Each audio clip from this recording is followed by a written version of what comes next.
Y de todas las cosas que hemos tenido en el COVID-19, hay una serie de situaciones que ya sabemos que esto pega más fuerte en determinados segmentos sociales y no había hasta ahora habido llamemos así, un registro bien preciso sobre cómo la desigualdad en América Latina y en la América en general, en todas las Américas, era afectada por el COVID.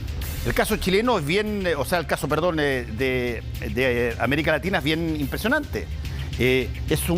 Nosotros tenemos más o menos el 8% más o menos de la población y sin embargo tenemos casi 30% de los muertos en el caso de COVID. Vamos a conversar hoy día con Erika Guevara. Ella es directora para las Américas de Amnistía Internacional, que acaba de sacar un informe, que ya vamos a dar las direcciones para que sepan. Y muchas gracias por estar acá, Erika.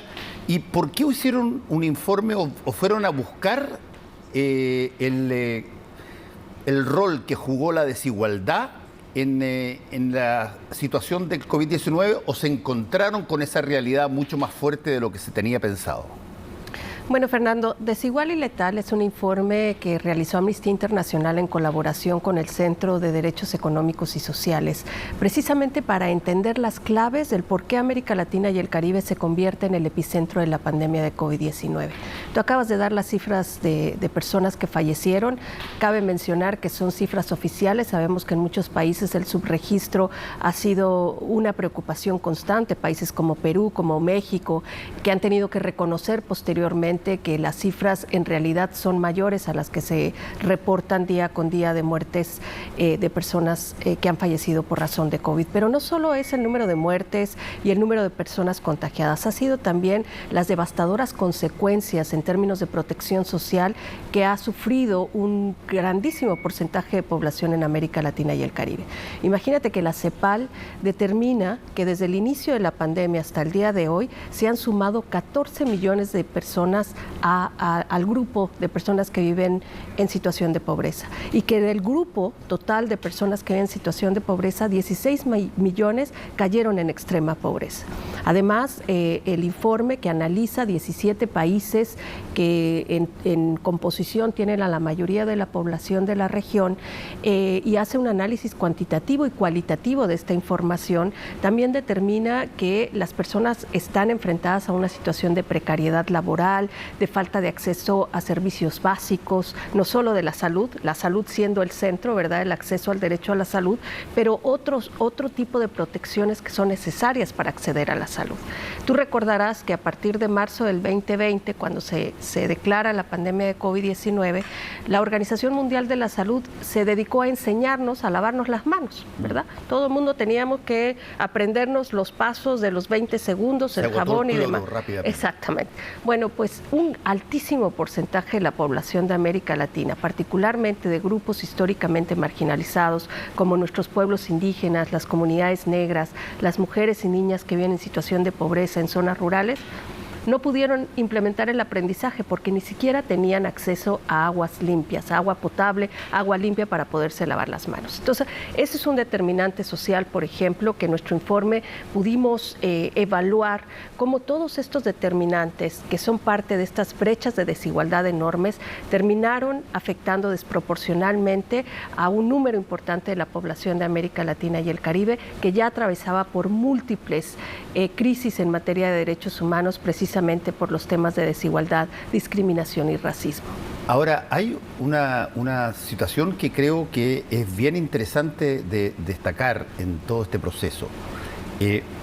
Por una parte, al principio de la pandemia, básicamente todos los países andaban relativamente aislados, buscando cada uno una forma de enfrentar este asunto, hasta que empiezan a darse ciertas normas, ciertos protocolos. Por ejemplo, lo que tú mencionaste, el asunto del lavado de las manos. Hoy día, por ejemplo, se ha comprobado ya que la transmisión que tiene el COVID-19 es por aerosol, como le dicen los expertos, que es por aire, más que por contacto. Y por eso que incluso en varias partes se ha eliminado el estar entrando a muchas partes y antes de entrar tienes que refregarte con cloro.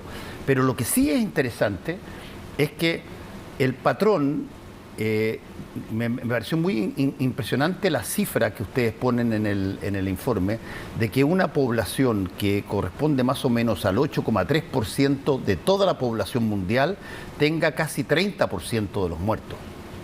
Y la pregunta ahí es, a ver, ahí hay no solamente es un problema de desigualdad en lo que podríamos hablar de ingreso, pero hay un problema de desigualdad en estructura, en institucionalidad, en un montón de otras cosas para que eso suceda, ¿o no? Efectivamente, el análisis que nosotros hacemos tiene que ver precisamente cómo se ha violado el derecho a la salud de millones de personas en el continente antes de la pandemia y cómo eso tiene un impacto tan negativo para entender por qué nos convertimos en el epicentro de la pandemia con estos números que tú refieres. Y lo que nosotros encontramos es que estas brechas de desigualdad no solo tienen que ver con el ingreso, que es importantísimo en términos de medición, en la región en promedio el 20% más rico, ¿no?, detenta el 50% de la riqueza, ¿verdad? Mientras el 20% más pobre detenta apenas el 5% de la riqueza. Eso ya te habla de una desigualdad enorme, de una brecha enorme, y hay países como México, Brasil, Chile, en donde inclusive la brecha, la desigualdad es aún mayor, la detentación de la riqueza en manos de unos cuantos, en menoscabo de los derechos humanos de las grandes mayorías. Pero también el informe hace el análisis de estas claves, ¿verdad? ¿A qué nos referimos con claves? Bueno, estas pistas, estas evidencias para entender el impacto de la pandemia COVID-19 en América Latina y el Caribe. Una es la discriminación, que ya hemos hablado, ¿verdad? Grupos históricamente marginalizados. Otro elemento es esta inequidad en el acceso a ciertos determinantes sociales. Otro es las medidas ineficaces en términos de protección social. Por ejemplo, de los 17 países que analizamos en este informe, determinamos que estos 17 países en combinación tomaron 430 medidas urgentes durante la pandemia de COVID, que en su gran mayoría se traducen en darle dinero a las personas, sí, pero que en realidad ni solventaban las necesidades primordiales y básicas de estas familias que recibieron algún tipo de apoyo financiero, y además estas medidas no estuvieron diseñadas para atender el tema de la pobreza, el tema de las desigualdades, el tema al acceso a servicios básicos como el servicio de salud integral, entre otros, y que por eso también se crea una situación de crisis. Un cuarto elemento, una cuarta clave que nosotros determinamos en este informe son las políticas tributarias regresivas que no están aportando, ¿verdad?, recursos financieros al gasto público para que se puedan invertir en atender el tema de desigualdad y pobreza. En la región, en promedio, el Producto Interno Bruto, ¿verdad?, que tiene toda la región, no alcanza ni el 20% de ingreso a través de impuestos directos, es decir, cobrarles a los que más tienen, ¿verdad?, para que se pueda generar una inversión prudente y adecuada para atender los derechos fundamentales de toda la población. La mayoría del ingreso del Producto Interno Bruto en toda la región proviene de lo que se conoce como impuestos indirectos, estos impuestos regresivos como el IVA, ¿verdad?, sí, que terminan siendo una carga mayor para las personas más pobres. Son las personas que terminan pagando más y las que reciben menos. Y por último, y muy preocupante también, es la falta de infraestructura en salud, la falta de recursos humanos, que lo vimos durante la pandemia con escenas dantescas en muchos de los países de nuestra región, Ecuador, Bolivia, en donde las personas no podían ser atendidas en los centros de salud, precisamente porque no existía una infraestructura. O sea que, además de que los estados no están invirtiendo lo adecuado, lo que se tiene que invertir en materia de salud pública, los pocos recursos que se invierten son recursos que se invierten de manera inadecuada, muchas veces se concentran en zonas urbanas y entonces la población rural queda sin acceso a servicios de salud de calidad. Sí, hay ciertas cosas que también yo creo que es bueno sacar lecciones. Es una lata lo que voy a plantear, pero voy a poner a mi país como ejemplo en algo. Cuando se hacen inversiones a largo plazo, con cierta dosis de visión, como fue lo que se hizo a mediados de los 60 en Chile, 50 y 60, en términos de infraestructura de salud pública, tú has utilizado, y lo hemos utilizado en el caso chileno, esa infraestructura y esa institucionalidad para un montón de situaciones, desde las epidemias que hubieron por el cólera o por el H1N1, todo tipo de cosas. Cuando llega la pandemia está la estructura Y por lo tanto, si bien nosotros tenemos todavía y lo han reconocido todos, digamos, un porcentaje de presupuesto destinado a la salud directa en este tipo de cosas que todavía puede crecer más, no cabe la menor duda que cuando ha habido visión respecto de una infraestructura,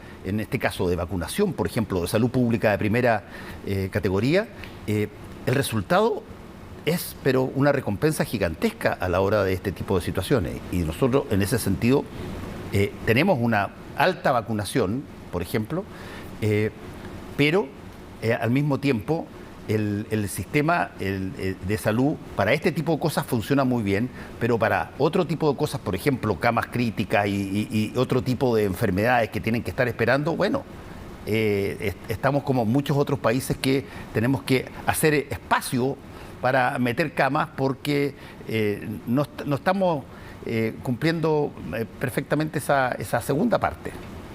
Así es, Fernando. Y yo creo que tú has tocado un punto bien determinante que tiene que ver con la voluntad política. Tú hablas de que la infraestructura está dada, que ha habido inversión y que cuando se quiere, se puede. Exacto. La voluntad política es clave en eso. La voluntad política es clave y yo te voy a poner estos dos ejemplos contradictorios. Nosotros en el informe reconocemos que Chile es el país que más ha avanzado en términos de acceso a la vacuna de COVID-19. De acuerdo a las propias cifras oficiales, el 92% de la población en edad de vacunación de COVID-19 ha podido acceder no solo a una, dos, sino hasta tres o una cuarta dosis, ciertamente. Mientras otros países como Haití no alcanzan ni el 1.5% de la población que ha accedido a la vacuna. Eso quiere decir que el Estado, el gobierno en particular, apostó por una política de apoyo a una salud integral y universal, ¿no? Que todas las personas pudieran acceder. Es una vacuna gratuita, hay que recordarlo, ¿verdad? No tiene un costo para la persona, digamos. Tiene un costo a través del gasto público, pero no directamente. Eso quiere decir que se puede. En contraposición, tenemos un sistema de salud en donde la mayor carga va a las personas. De cada 3 pesos que se invierten en la salud pública en este país, 1 peso proviene de los bolsillos de las familias, ¿no? La mitad del presupuesto al gasto público en salud proviene de los impuestos. El otro 50% proviene de las contribuciones voluntarias, de los copagos, ¿no? Digamos, del bolsillo de cada una de las personas que contribuyen. Y a esa es una política de sálvese quien pueda, ¿no? Entonces, hay una contradicción enorme entre las posibilidades que hay en la creación de infraestructura, en voluntad política para generar un verdadero sistema de salud universal e integral, con 2 ejemplos tan recientes y tan claros que lamentablemente muestran esta contradicción y una falta de voluntad política. Hay un punto, Erika, que a mí me llama mucho la atención.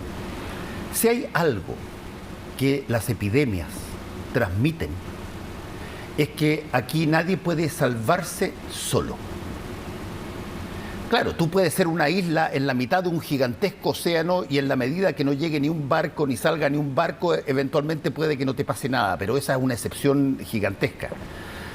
Si es que hay algo que demuestran estas epidemias, es que la única forma de ayudarse entre todos es que no solamente estén los países que tienen mejor institucionalidad o tienen más recursos, todos vacunados, porque tú te vas a contactar y vas a mezclarte y vas a cohabitar y vas a participar en situaciones con países y gente de países que no tienen esas mismas características y que tú, incluso por tu propio interés, te interesa que tengan, por ejemplo, la vacuna o que tengan un tratamiento frente al COVID responsable. Y, sin embargo, ¿qué medidas hay para promover esa integración regional en torno a esta y las que vengan, digamos?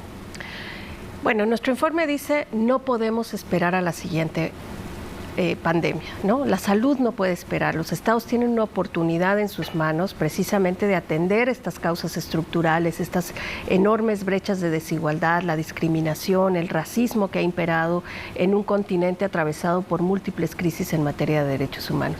Pero hay algo bien importante que tú has dicho, Fernando. Algo que aprendimos en esta pandemia y que seguimos aprendiendo porque tampoco podemos hablar en pasado, es decir, seguimos en un contexto pandémico, es que esto o somos todos o no somos nadie, ¿no? O sea, que para salvarnos, que para poder afrontar las consecuencias de la pandemia, tiene que haber una coordinación, una colaboración efectiva entre estados para responder a las necesidades más apremiantes de la población. Hubo varios intentos, sobre todo en el contexto de la vacuna, un mecanismo internacional que ha sido administrado por la Organización Mundial de la Salud, conocido como COVAX, en donde se supone que los países más ricos contribuyen para que los países más pobres puedan acceder a las vacunas a un costo, ¿no? Más accesible, dada la situación que tiene cada uno de los países. Aquí hay dos elementos importantes a destacar. COVAX fracasa por dos situaciones. Una, porque los países ricos terminaron acaparando el mayor porcentaje de vacunas. No habían pasado ni 3 meses desde que la vacuna se hizo disponible, cuando 11 de los países más ricos ya habían acaparado el 70% de las vacunas. En las primeras semanas había países como Estados Unidos, Canadá, Francia, Reino Unido, que ya tenían acaparado 4 veces, el número de vacunas 4 veces mayor que su propia población. Mientras había países, y hasta ahora hay países que no tienen acceso, países africanos, Haití, etcétera, que no han tenido acceso a la vacuna. Entonces eso demuestra que a pesar de que la pandemia dejó claro que la colaboración es importantísima, aún así estamos viendo actitudes por parte de ciertos estados que no cumplen con esa norma de aprendizaje. Y en segundo lugar están las empresas. Aquí no podemos olvidar el rol que están jugando las empresas farmacéuticas y que han jugado otro tipo de empresas en otros momentos, pero particularmente en el contexto de pandemia, las empresas farmacéuticas que pudieron apostar para una forma distinta de hacer negocio, porque no se trata que no haga negocio, se trata que hay una forma distinta de hacer negocio, donde los derechos humanos sean respetados, optaron precisamente por lo contrario, por hacerse de más dinero, por evitar campañas en donde se liberaran las patentes de las vacunas para que los países pobres inclusive pudiesen pensar en la posibilidad de crear sus propias vacunas. Entonces, aquí hay un aprendizaje que no se ha implementado y que aún estamos en tiempo de revertirlo, y es por eso que esperamos que informes como el de Amnistía Internacional y el Centro de Derechos Económicos y Sociales pueda ser una ruta para que los estados tomen verdaderamente y con seriedad los derechos humanos de las personas. Déjame hacerte una pregunta, Erika, que tiene que ver con, si ustedes tuvieran que ver fuera de las Américas, algún tipo de ejemplo de cómo debiera ser el comportamiento, digo fuera de las Américas, para que no tengamos que de alguna manera hacer estas comparaciones odiosas entre nosotros, pero fuera de las Américas, algún comportamiento, ejemplo, que incorporara estas dos variables que tú mencionaste, la variable de tener una capacidad de poder atender a la población en situación de salud pública, y la segunda, de tener disponible abiertamente las empresas para desarrollar sus vacunas sin estar pensando básicamente en Wall Street, sino que estar pensando en, igual van a tener un gran rendimiento, pero con una apuesta pensada en maximizar la posibilidad de que la población esté protegida. ¿Qué lugares serían esos? Es muy difícil tu pregunta, porque así como me la estás haciendo, yo estoy haciendo la radiografía global, ¿verdad? Y pues lamentablemente te puedo decir que el mundo sale reprobado.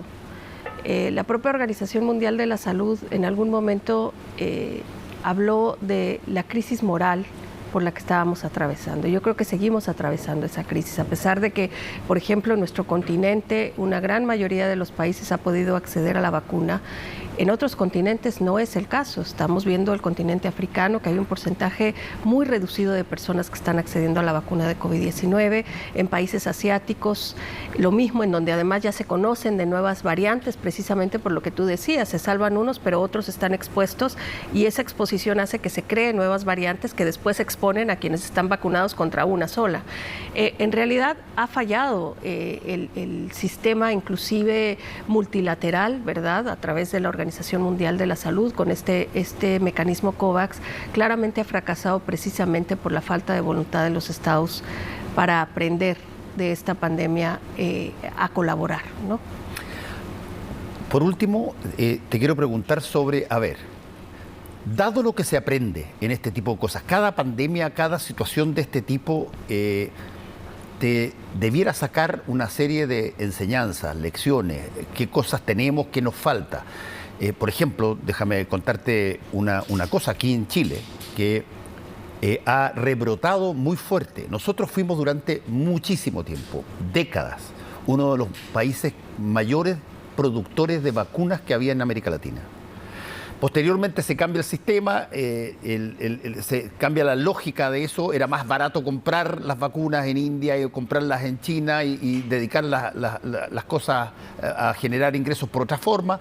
Bueno, pero lo que sí ha habido es un rebrote de interés de producir vacunas. Y hay muchas universidades que están trabajando con laboratorios farmacéuticos europeos, estadounidenses, chinos, en fin. Y eso yo creo que va a haber un rebrote de la posición que tenía este país en términos de fabricación de vacunas.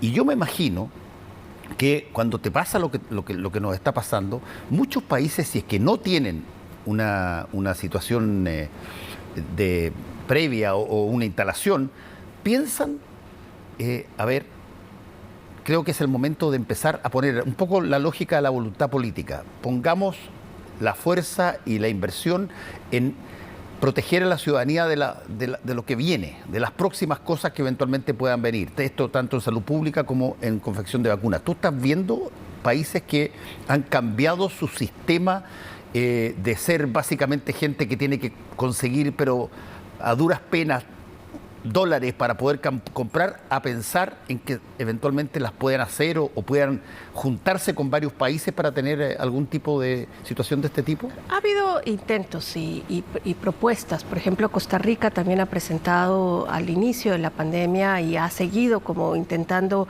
fortalecer la unidad, sobre todo latinoamericana, para generar este tipo de colaboraciones que conlleven, ¿verdad?, la creación de infraestructura en ciencia y sobre todo que se pueda compartir, ¿verdad? Porque de nada sirve, por ejemplo, el ejemplo que tú ponías de Chile, que siga creciendo su industria de vacunas si no la comparte, ¿verdad? Y si no comparte la tecnología y las patentes y todo este tipo de cosas. Y es por eso que nuestro informe, Desigual y Letal, recomienda a los estados esa inversión, ese incremento en la inversión. Ninguno de los países de nuestra región llega a lo mínimo que establece la Organización Panamericana de la Salud, que es el 6% del Producto Interno Bruto en inversión. Brasil y Chile son los países que más invierten y no alcanzan ni el 4.5% del Producto Interno Bruto.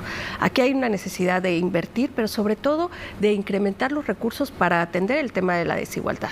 Si Chile quiere ser un país de una industria farmacéutica y de vacunas, que pueda realmente responder, tiene que responder primero al tema de la brecha de desigualdad, tiene que garantizar que haya una salud integral y universal a poblaciones que han estado históricamente abandonadas por las políticas de Estado, para que esa industria, ¿verdad?, no solo rinda frutos y sea exitosa, sino que también sirva para atender esos problemas de desigualdad. En la medida que los estados no hagan una inversión adecuada, en la medida que los estados no atiendan el tema de la corrupción también, ¿no?, porque los recursos llegan limitados, pero si además esos recursos se pierden en los contextos de corrupción tan tremenda que tiene nuestra región, pues muy probablemente vamos a seguir enfrentados a una situación como la que estamos viendo con la pandemia de COVID-19. Erika, si es que las personas que nos están mirando quisieran acceder a ese informe, ¿cómo lo tendrían que hacer? Bueno, lo pueden encontrar en todas las redes sociales de Amnistía Internacional, sobre todo de Amnistía Internacional Chile. Nuestra oficina acá ha inundado las redes sociales de Twitter, Facebook, Instagram, YouTube. Ahí estuvimos la conferencia de prensa esta mañana, que también está en YouTube. En la página de internet de Amnistía Internacional, que es amnesty.org, ahí pueden descargar el informe y todo el material de gratuito, campaña. Por supuesto, gratuito. Erika, y universal. Muchas gracias por haber estado con nosotros hoy día.